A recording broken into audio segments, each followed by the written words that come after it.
लिखनी है बबुआ उठे लखननी से विगत सुनी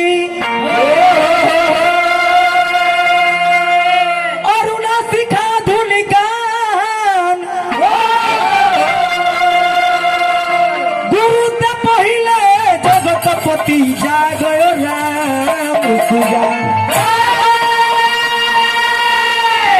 सकल सोच करी जाए नहाए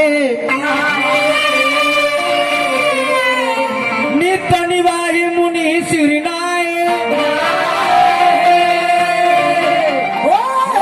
समय जान गुरुआय सुपाई लेन परसुन चले दो भाई बबुआ भैया रात भर विश्राम कोई नहीं बहुत सवेरे गुरु जी के पूजा करे खातिर गुरु जी से आदेश लेके दोनों भाई चलो तनी फुलवारी के ओर बगीचा के ओर गुरु जी के पूजा करे खातिर फूल लावे खातिर बबुआ कभी भाव में कहले का प्रभु राम लखन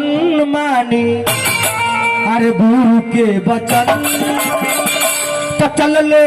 अरे फूल बाल राना फूल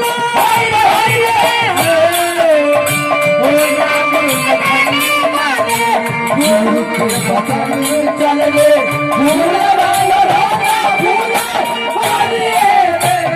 प्रभु राम लखन मानी गुरु के वचन चल ले फूल बाल राना फूल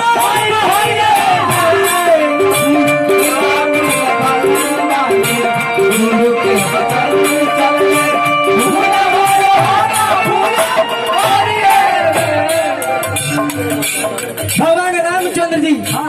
अपन छोट भाई लखन लाल जी से कहतनी कैसे देखो धरती से फूल बन चुमेला गगन कोई भवरा किस गावे कोई गुन गुन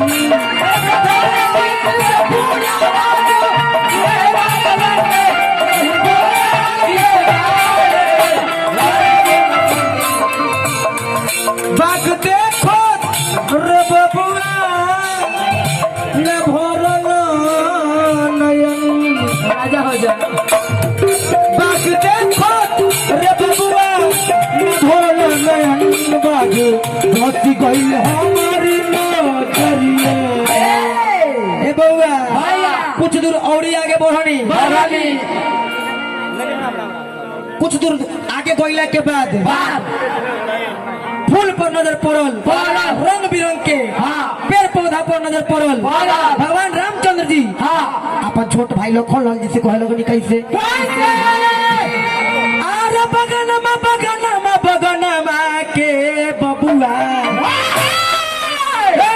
तो बबुआ हई देखो राजा के बगनमा के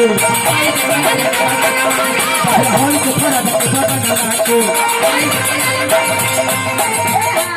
तो सुंदर सुंदर पेड़ देखो लागल आसमान अरे देखी के बगल में के पागल भइले माना अरे जी बबुआ हई देखो राजा के बगल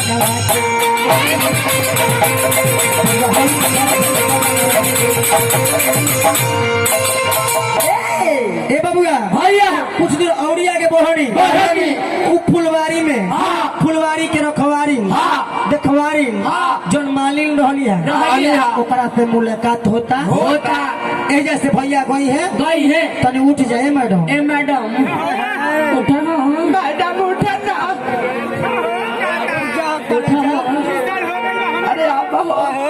चलिए आओ सही कहा था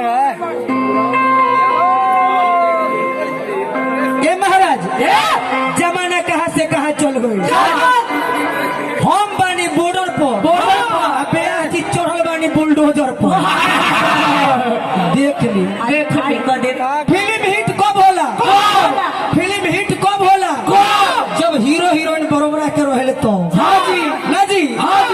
हीरो 22 बरिस के हीरोइन 40 बरिस के लायक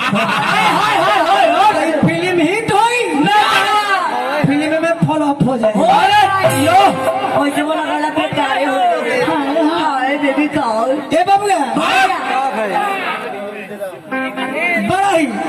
सुंदर एवं कवि लिखले बड़े ए बबुआ ए भैया कैसन भई जाता दुनिया ए महाराज इ नचनिया ही हो आने ही हो नचनमा नचनिया में अंतर होला नचनिया के देह में सट बनू देह में आनंद बुझाई नचनमा के देह में सट गइलो देह हाथ में खुजली ए भैया कैसन भई जाता दुनिया ए भैया कैसन भई जाता दुनिया ए भैया कैसन भई जाता दुनिया अब हाथ नहीं लंदा खाए दुनिया